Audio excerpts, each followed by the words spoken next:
Hi guys, thanks for watching Cooking with Hua. Some of you have been requesting my egg roll in a bowl, so please continue to watch. So I basically emptied out my fridge. I chopped up some broccoli, tomatoes, I had leftover cabbage, minced up some garlic, and also chopped up some onions. Obviously, if you're strict keto, leave out the onions and tomato. You can basically use whatever vegetables you have on hand. Now here's my sauce. I use 1 tablespoon of oyster sauce, 1 teaspoon of soy sauce, and half a teaspoon of fish sauce.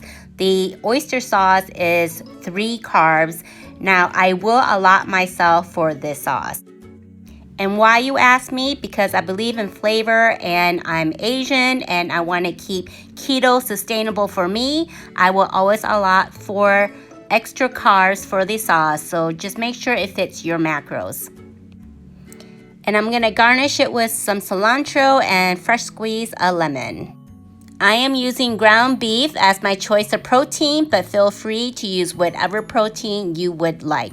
Make sure to also season with salt and pepper, and always season throughout your cooking process to make sure it tastes good.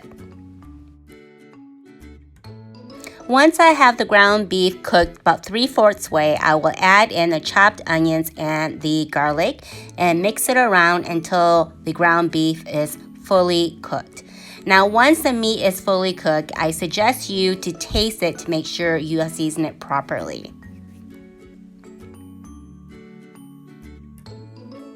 Then you'll want to add the broccoli and tomato.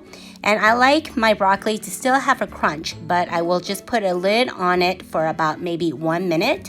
And then I didn't get a chance to show you guys, but I do salt and season the tomato and broccoli with salt and pepper as well.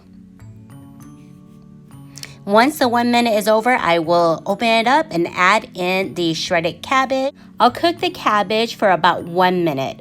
I don't like my vegetables to be completely wilted down. I still like there to be a crunch. So depending on the way you like to cook your vegetables, your cooking time might be a little bit different. Just make sure everything is mixed through thoroughly. Now you'll want to add in your sauce. And once you add in your sauce, literally like 30 seconds later, you are done with your egg roll in a bowl.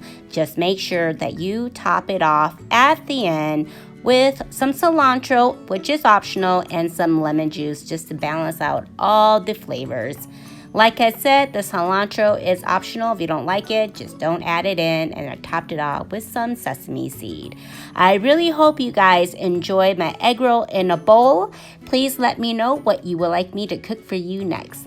Thanks for watching, guys. Make sure to like, subscribe, and turn on the notification bell for more videos.